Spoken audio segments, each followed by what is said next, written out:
Good morning everyone, আসসালামু আলাইকুম। Welcome to my new channel. নিশ্চয়ই আপনারা সবাই ভালো আছেন। আলহামদুলিল্লাহ, আপনাদের দোয়া এবং ভালোবাসায় আমিও ভালো আছি। আজকে সকালের একটা ব্লগ ভিডিও শেয়ার করলাম, অর্থাৎ আমি প্রতিদিন যে কাজগুলো করে থাকি ঘুম থেকে উঠে সেগুলোই আপনাদের কাছে তুলে ধরার চেষ্টা করলাম। আর ভিডিওটি ভালো লাগলে লাইক, শেয়ার, কমেন্ট আর পুনরায় নতুন ভিডিও পেতে আমার চ্যানেলটিকে আপনারা সাবস্ক্রাইব করে রাখবেন।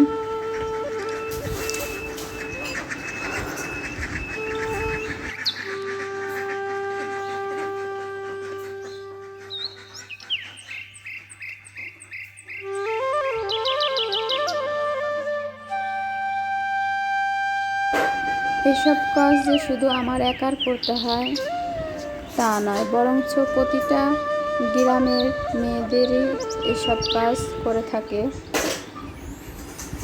আর গ্রামের সকালটা খুব অপরূপ লাগে, কুয়াশা, হালকা হালকা কুয়াশা, ঠান্ডা। আর এই সময় হালকা হালকা ঠান্ডা আর কুয়াশা বেশি ভালো লাগে।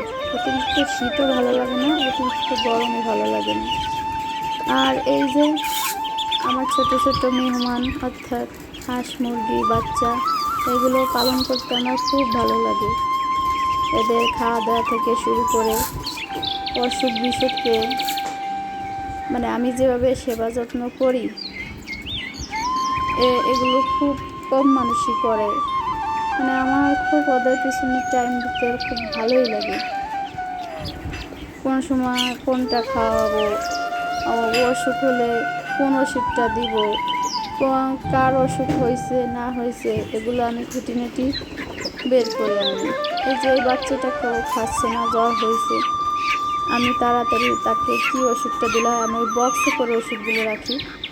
এই বক্সে ওষুধগুলো রাখি আর এখান থেকে আমি তাদের কোনো অসুবিধা হলে মেডিসিন দিয়ে দিই।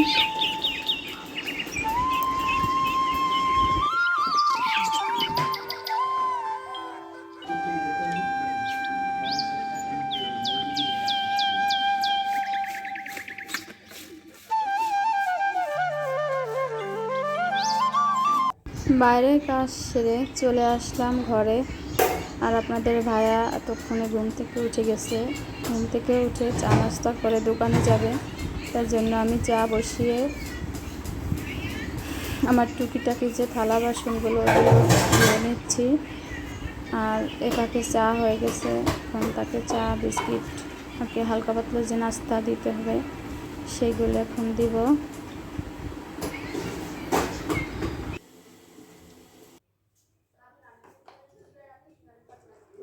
আমার কিচেন রুমটা অনেকটা লাইটিং করে না, এই জন্য অন্ধকার অন্ধকার লাগে আর ছবিটা খুব পরিষ্কার আসে না, এই জন্য আমি দুঃখিত। হ্যাঁ, আপনার ভাইয়া চলে আসছে। এখন আমরা দুজনে একসাথে চা নাস্তা করে সে তার দোকানে চলে যাবে আর আমি আমার রান্নার কাজে চলে যাব। ভালো হলো, পিঠা খাইতে ছবি তুলে না।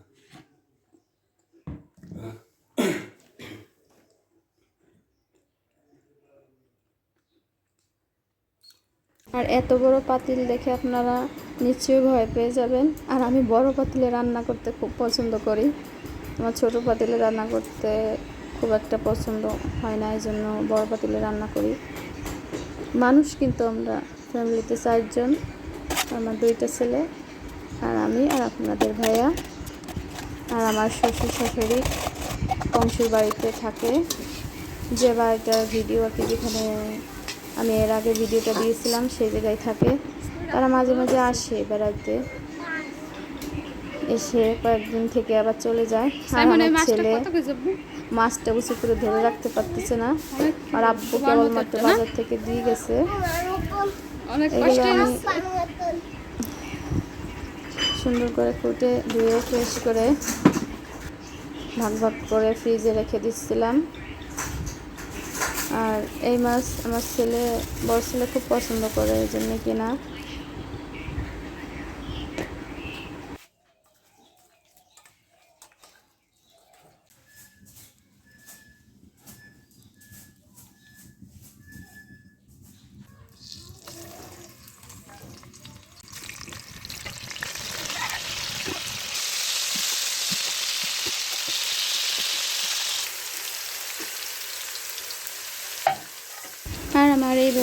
সকালটা কেটে যায়। আর আপনারা ভালো থাকবেন, সুস্থ থাকবেন। আল্লাহ হাফেজ। আমার ভিডিওটা আপনারা সাবস্ক্রাইব করবেন।